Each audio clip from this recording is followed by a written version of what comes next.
আসসালামু আলাইকুম প্রিয় খামারি ভাইয়েরা, আশা করি সবাই ভালো আছেন। আজকে আমরা আলোচনা করব এই ব্যাসিলাস এনথ্রাসিস নামক যে ব্যাকটেরিয়া আছে গ্রাম পজিটিভ, এটার কারণে যে রোগ হয় অ্যানথ্রাক্স বা ত্বকরোগ, এই ত্বকরোগের ভ্যাকসিনেশন নিয়ে।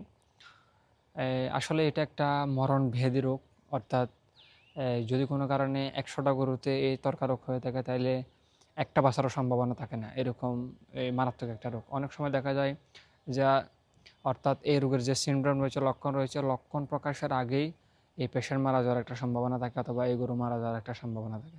বিশেষ করে তার যে ওপেনিং অর্গান রয়েছে, মৃত্যু পরবর্তী অথবা মৃত্যুর ঠিক আগ মুহূর্তে ব্ল্যাক ব্লাড বাহির হওয়ার একটা সম্ভাবনা আছে, কালো ব্লাড যায়।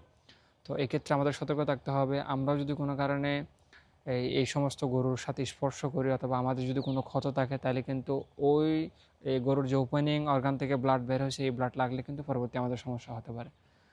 তো আজকে আমরা এটার ভ্যাকসিনেশন নিয়ে আলোচনা করব। বিশেষ করে এটা আমাদেরকে যদি প্রতিরোধ করতে হয়, একমাত্র একটাই ব্যবস্থা, এটা হচ্ছে ভ্যাকসিনেশন। তো এটার ভ্যাকসিনেশনের আজকে আমি ডোজ সম্পর্কে বলবো। বিশেষ করে গরু এবং মহিষের ক্ষেত্রে এটা 1 মিলি করে সাবকাট করতে হয়, সাবকিউটেনাস বা চামড়ার নিচে দিতে হয়। এবং এই ছাগল এবং এই ভেড়ার ক্ষেত্রে এটা 0.5 ml করে সাবকাট করতে হয়, অর্থাৎ যেটাকে আমরা ওই চামড়ার নিচে বলি। তো এটা আসলে বুস্টার দিতে হয় না, প্রতি 1 বছর পর পর দিলে হয়, কোনো অসুবিধা নেই।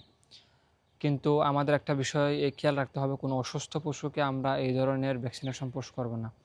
এবং এই সময়ের আগে, অর্থাৎ আমাদের থেকে কিন্তু এই ধরনের ভ্যাকসিনেশন দিতে হবে মিনিমাম 6 মাস বয়স থেকে অথবা 4 মাস বয়স থেকে। কিন্তু আমরা আমরা যদি কোনো কারণে বাচ্চা প্রসবের পরবর্তী দিন থেকে দিয়ে ফেলি, তাহলে কিন্তু পরবর্তীতে সমস্যা হওয়ার সম্ভাবনা আছে।